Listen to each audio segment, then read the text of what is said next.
Overall, pretty good. Like, really good, actually. Just had an amazing breakfast. Cue the B-roll of of sausage in my head. Sausage. Eggs. It tastes like burnt. A camp egg and green pepper with sauce and butter toast and avocado and chicken noodle soup and I think decaf coffee. Jinx. Yeah. So that was fire. Yeah. Let's do a little checkup. How does your body feel right now? What day are we on? This is day 5. Day 5. Night. So first night was in Logan. Second night was in Pocatello. Third night was Idaho Falls. Fourth night here. So we're on day 5. Yeah. Halfway through. Yeah. How many miles is that? I think I've been averaging like maybe 60, 70 miles a day. So almost 300 miles. That's crazy. Yeah, it's by far the longest like bike ride I've ever done. I think there's probably like 3x, 2 or 3x the longest bike trip I've done before. And that one was like supported, like I had a vehicle following like a group of us through the White Rim. It's been so different from that, and it's awesome. What got like sparked in you to go? Yeah, it's like a big thing. Yeah, I'm doing it. Yeah, 100%. Wait a sec. Yeah, we'll wait a sec. Cut. Cut.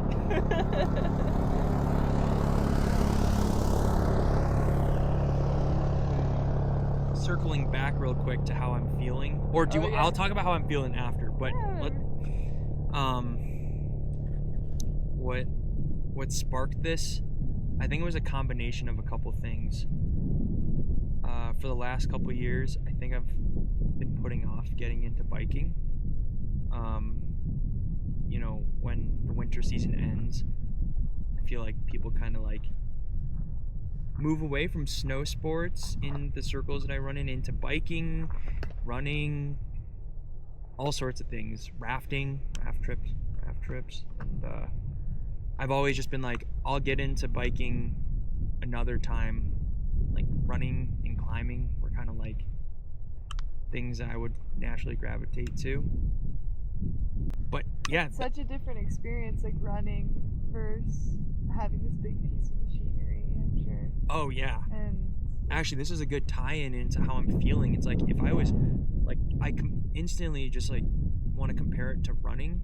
Yeah. And I'm like, if I was running for 1/10 of the time for the same number of days, my body would be like shattered. But I feel good.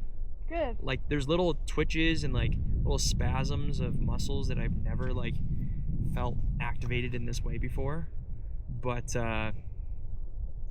yeah, it's really like it. I'm getting really stoked on biking right now. And yeah, it's. How are your legs holding up? Legs are holding up pretty good. The Yeah. Warm Showers host. So Warm Showers, if you're not familiar. Are you familiar with Warm Showers? This from you. Oh yeah, that's right. Yeah. Just way to couch surf for the audience here. Way to couch surf in the bike touring, bike packing community. It's built on like the principles of paying it forward. Like, hey, I surf your couch one day. Some weary traveler comes in and I, provide a warm shower. And yeah, the last Warm Showers host he's like very seasoned ultra bike packer. And what he was saying is, for a reasonably fit athlete, I mean, like, I don't even know if I can call myself that, but someone who's reasonably fit, and you're biking this many miles, this much elevation per day, you'll probably start feeling it in a week. So we're on day 5. So in some ways, there's like a ticking time bomb just like hovering over my shoulder. That's what it feels like. Or it doesn't feel like that. I feel good. So tired. Like what day did you say it would get pretty gnar? Like a week. A week, so a couple days. But I don't know. seems to be fun. Yeah. You're doing good. I'm going You're at what he halfway calls there. a party pace. Like Okay. he's super chill, super relaxed. So Good way to do it for the first time.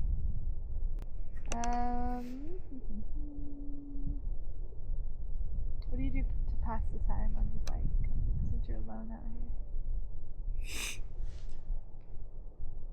yeah, I think the first couple days I mostly was just so like focused on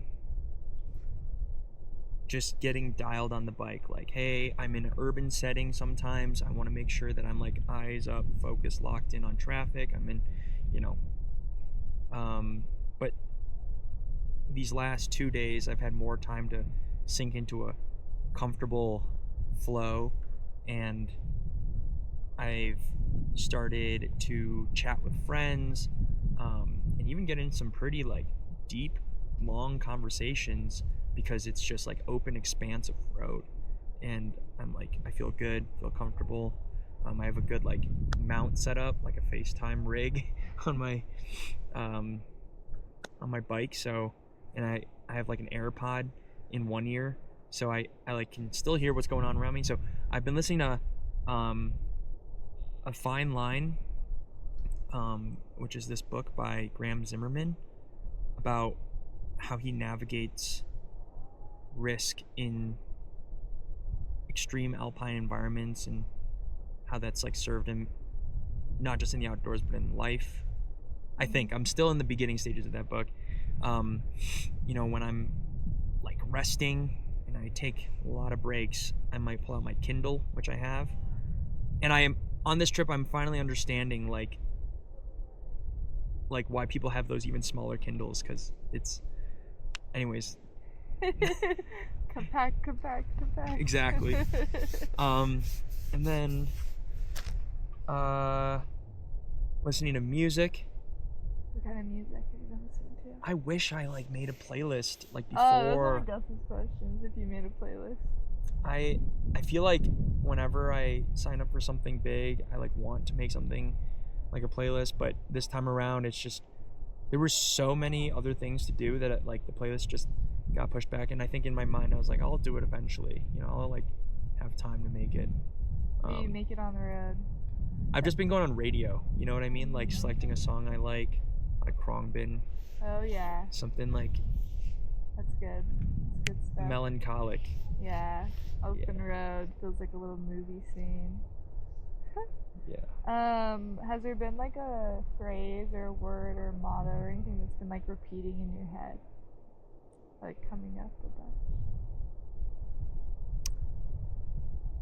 So nothing comes to mind like immediately, but I got a mantra from my host last night who and I'm gonna butcher it. I have like a voice memo of it on my phone actually. And he was like, whenever it starts to suck, and yesterday I did not have to pull it out because it was so enjoyable, but I have this in my back pocket. It's like I'm gonna pull it real quick. I'm just gonna pull it up. Play it. Who's the friend? Jonathan Black.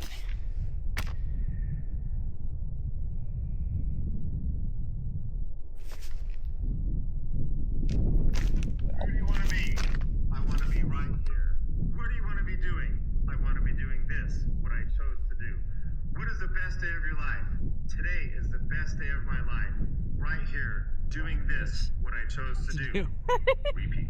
2 or 3 hours extra gas. 2 or 3 hours of extra gas. Okay, now tell me how to pursue a woman.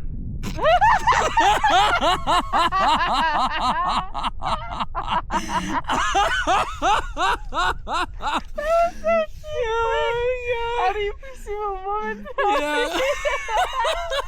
Look at these handlebars. What's that? Oh my god. That's so funny. Wait, that felt like he was a motivational speaker. Oh, on we had- YouTube, and that was like your voice was in it. You were there. Yeah. That was We had a good. great conversation. Who was that? How do you know? Met him through the warm showers. Oh, it was him. Yeah. Who you stayed with. Yeah. And I feel like we really connected, and he's like, my bike packing mentor godfather now. He doesn't know it, but he's my godfather. His voice is fitting for a godfather. Yeah. And the advice that he gave for pursuing women was being direct. Yeah. And just like stating how you feel. Like there's a game to it, but don't really leave it to the guessing game. Like be charismatic, express how you feel, leave it all out on the table. Rather have the balls in their court than your court. Yeah, it's good. It's good. Yeah. Damn. Yeah. So they basically presence with his motto of like, be here, just do it because you're Like here. you're present there because you chose to do it, and it's a good Like reminder. anything. Just be like, you chose this, you're doing what you want to do. Like it's not gonna feel euphoric every single second of it, but Yeah. it's good. Do you have like invasive thoughts that come in? Like, what are some of the top ones that are like? Are you talking more intrusive thoughts where it's like, oh, Like if I just like fear. hang a left here, I'll die? Okay, Like- there's that. Yeah, for sure, like No. survival. Yeah, like fear that comes up along the road, and how you're like navigating that in your brain. For better or for worse, I haven't Uh, really been like feeling that afraid. Good. The most afraid I've felt so far, and it's not even afraid, more so just like stressed out, was like last night. Thunderstorms rolling in, the crackle of thunder is like getting louder and louder, and I can't really see the clouds that great, but every time like the purple illuminates the cloud, it's like seems to be rolling in, and my tent's not even set up, and I can't find my headlamp, so I just can't see anything, and then my phone dies. So then I'm like, okay, well, just like try and put everything together. I realized my tent stakes, or I just like I couldn't remember where I put them, and then I was like, oh, that's because you didn't bring them. So I just threw rocks on the four corners of my tents, tied down the flies, and I was like, this is gonna hold. And I mean, it wasn't like severe alpine weather. Like I was never truly, I don't think, like in any danger, but it just felt like, wow, I'm about to get soaked, rained on. I'm gonna get a bad night of sleep after a tiring day, and this is gonna like just ruin it. I think that's something is that I have been conscious of, is like how fine the line is between, okay, I'm having a good time, I am not having a good time. Yeah, so true. Especially out in these environments, it's like you're just living in the extremes. Yeah. Yeah. And I'm gonna say, like, I've gotten pretty lucky in the sense that the first couple of days it's just hot, but the weather's been like pretty good, and it was after I settled in, got a little bit more comfortable with my setup and like biking, that like, you know, yesterday I was biking into these headwinds, and there was rain, and I fell over twice. You fell over? Is that how your handlebars? Yeah, did you see the handlebar? No, but you said, and I was like, shit, did he crash? Like, It was so dumb. I'm like literally just falling over, not even moving, oh no. because clipless. Oh, you weren't moving. Oh, okay. Yeah. Dang. I literally just fell onto asphalt. I was just like, oh, here we go. Oh. Yeah. But you're not clipped in. It's clipped in. Yeah, my feet are clipped in. Okay. So, Dang, like, if it was a that's flat scary. pedal, I could just. Pop off. Mm-hmm. Yeah. But it's just not in my muscle memory yet. Yeah, you'll get there. Dang. Did you fix your handlebar just there? Bend it back? Or is it not good? It's not. I'll show you in a bit. Okay. It's like I don't know if it's steel or aluminum, but it's like if I'm holding one drop bar, the other one's like this instead Oh, of God. this. Oh, God. It's like How's it been, like fueling and energy levels? You kind of are you snacking the whole time? And... yeah. I've been just stopping at like fast food or convenience stores and just picking up like salty snacks whenever I can. I had like a little cache of a ration of energy gels and Sour Patch Kids and bars that I had like starting in Salt Lake, but I haven't really been replenishing on those. So I'm out of gels. I have 2 That's It bars in my feed bag. I got, some freeze-dried meals and some oatmeal and chicken noodle soup, and still got some stuff, but the quick, like really tasty snacks are in low supply, but I don't really need them, I don't think. Like I bought a pack of Scratch hydration at this, oh my gosh, this bike shop in Cache County, Logan, Joyride Bicycle. They're awesome, and they I bought that hydration from them, and every time I see water, I fill up everything, put a scoop and a half for the big bottle, and just gotten lucky. Like, I'm not gonna lie, I'm like pretty bad at planning. Really? I would not expect that. Got exact coordinates to your location. Yeah, I mean, that when it really comes down to it, maybe I'm doing just enough, but like nutrition, planning, that stuff, I'm kind of just like, oh, I think I'm good. I'm gonna run into like somewhere where I can refill, be good. Yeah, I think you're also just like learning about your body too, because everyone's so different. Like, you can chatbot as much as you want or like research, but you kind of have to just test it out. Your little experiment. Exactly. Our little science experiment. And one thing that I've realized is I need a lot of water. Yeah. How much water do you think you're drinking? Oh man, my chatbots is funny because that's what I use to like ask how much water do I need. And it was like, oh, on a cool day, like maybe 0.5 liters an hour. If you're on a hot day, like a liter an hour, something like that. I think I'm probably like 1.5 liters an hour on a hot day. Is there anything on your pack like that you feel like has been a little ritual for you, or something that's kind of like, you like brush your teeth and do your little things? You like have any little ritual that you've been doing? I've been so bad about brushing my teeth. Oh no. Yeah. I'll have to do that in a bit, but that's okay. I think I've been squeezing the Winnie the Pooh bell a lot. Yeah, pan over there. I'm always repping the D spinner. Oh yeah, nice. That thing's like right in front. Yeah.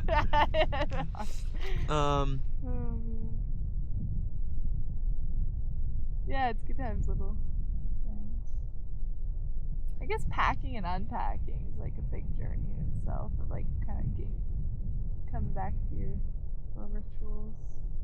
Yeah, for the most part, like, I leave things on. I know you're seeing like everything splayed out, but usually I just leave the panniers full. I leave everything on, and everything that I need to take off for a night is just in like the front dry bag, which has my sleeping bag and sleeping pad and liner, and then the back dry bag in between the panniers that has my tent stuff. So I haven't had to really like deconstruct things. Any little like words of wisdom, little favorite moments? Yeah, I got a couple favorite moments. Let's hear it.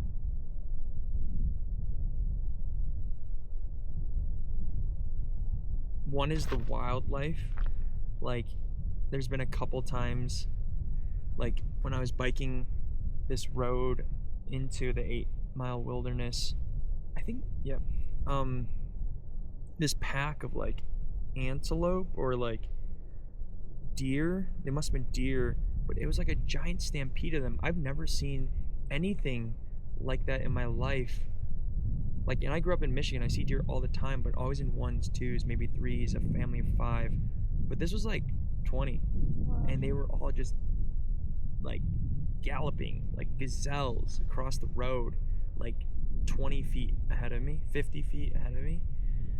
that was cool. Another time I like saw 2 cows, like a cow and maybe a bull calf.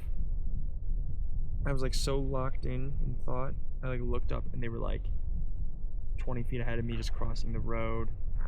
That was really cool. Getting some unbelievable sunsets, the natural beauty of this world, dynamicism, how Ooh. dynamic Yeah. like the vistas The are. clouds. Yeah. And I think Gus was saying that like the details in some of the mountains with the lighting, how they reveal itself, and then they go away and then they're back.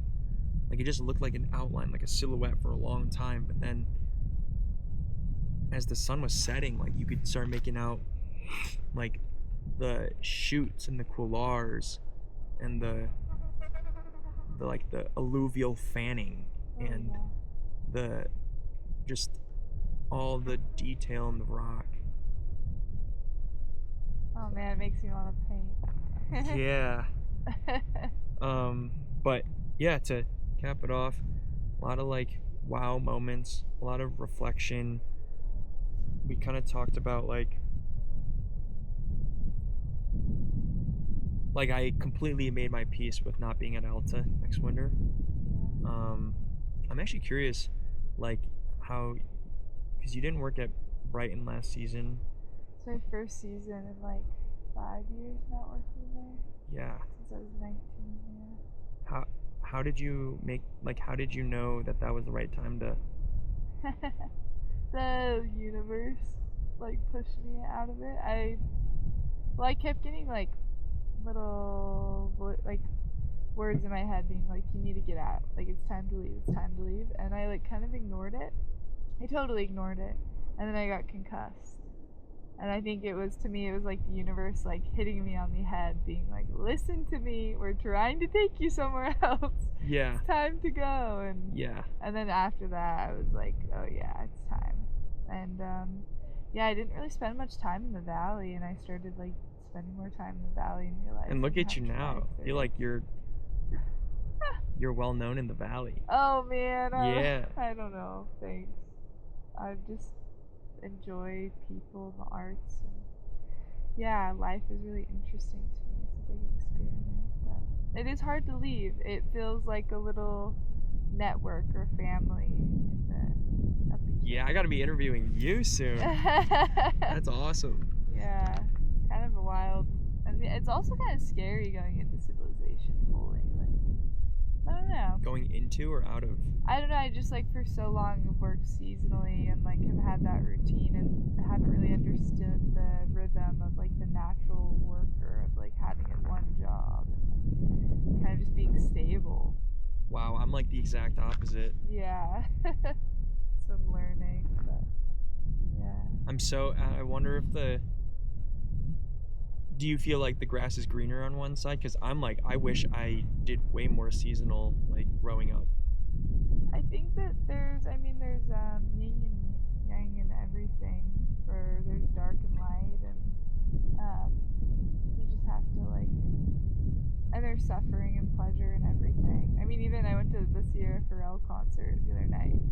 She was like, we all experience the dark and the light, and we all experience the pain and the pleasure, and we all are just human, experiencing being human. And so I think even if you're in even in paradise places, there's there's all kinds of stuff going on that's not fun and light and beautiful.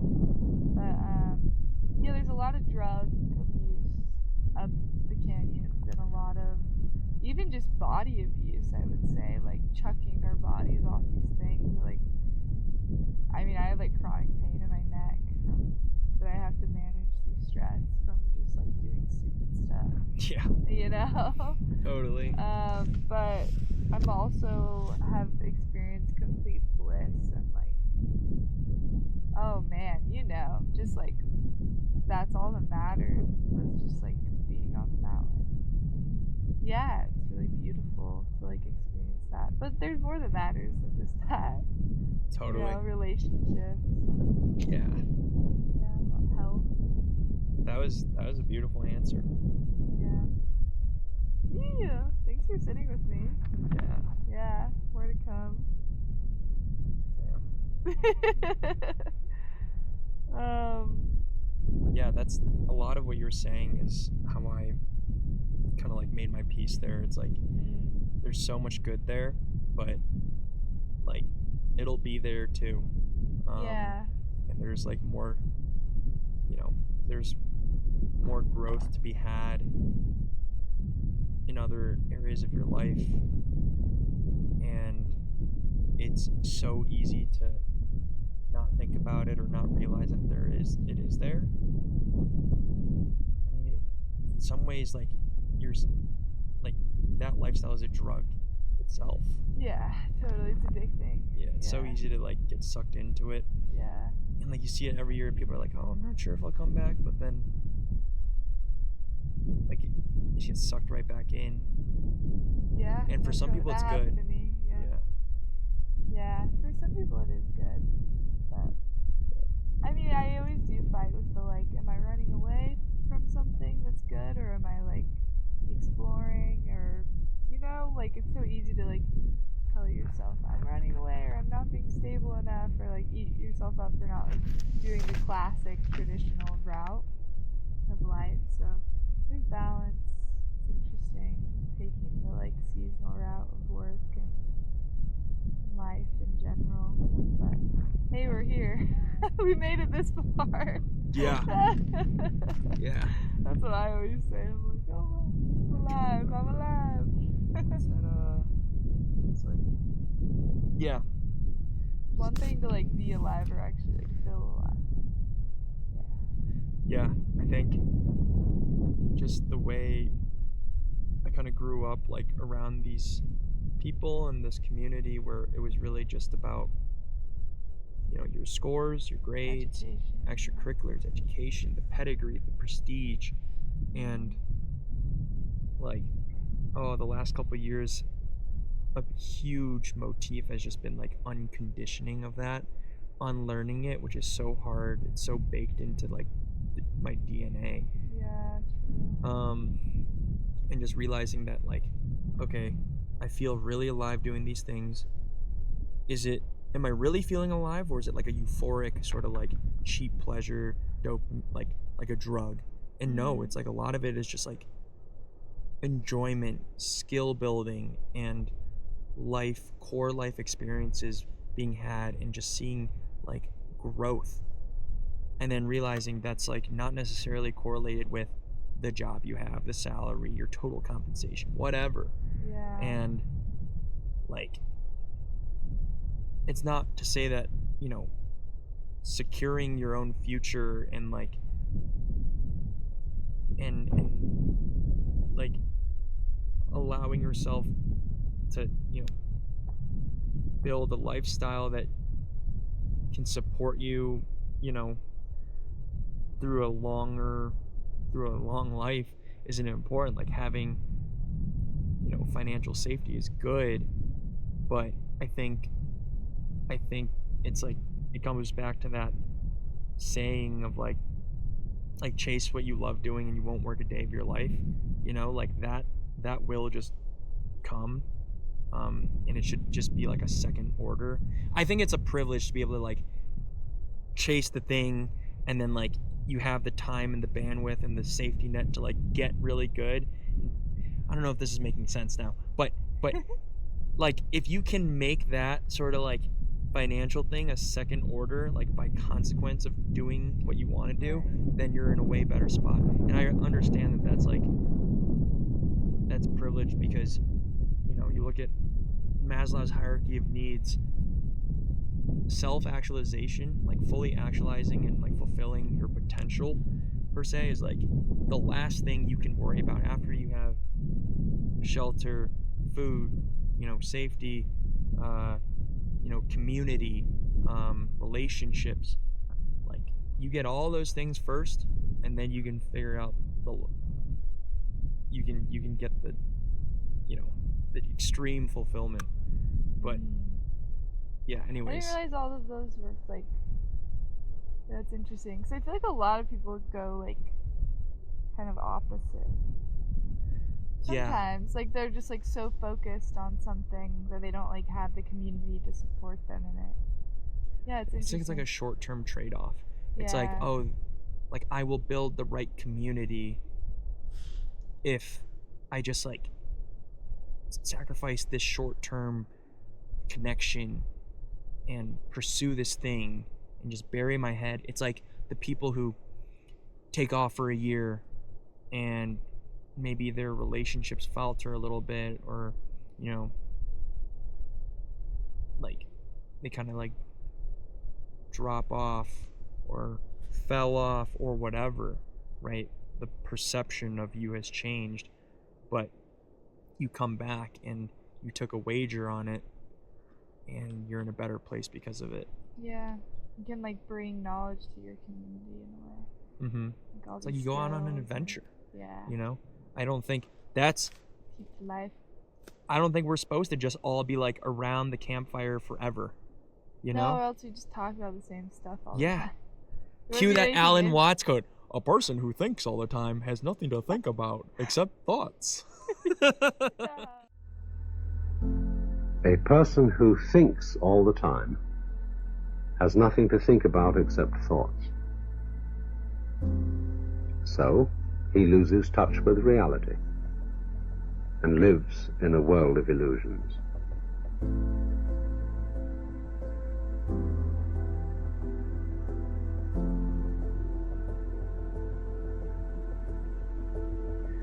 By thoughts, I mean specifically chatter in the skull, perpetual and compulsive repetition of words, of reckoning and calculating.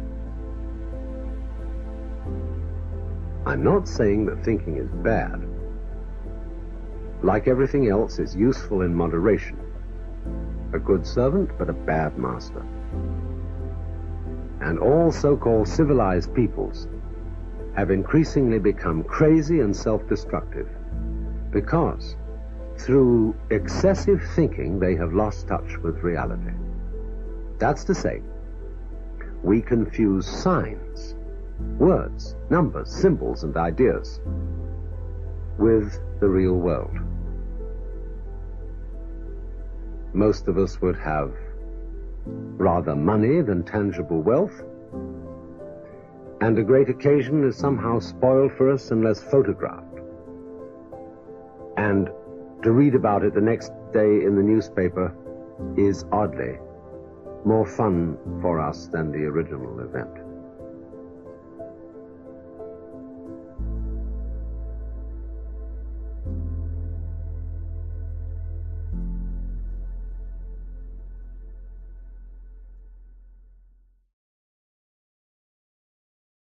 You know what I mean? Yeah. Oh Yeah. my god. Yeah, you gotta go out and do things, like Read a forage book. for experience, forage for, like, yeah, back then you hunter-gatherer, like go out, forage, bring back nourishment. Now, like maybe we have taken care of like the food, like McDonald's will be there.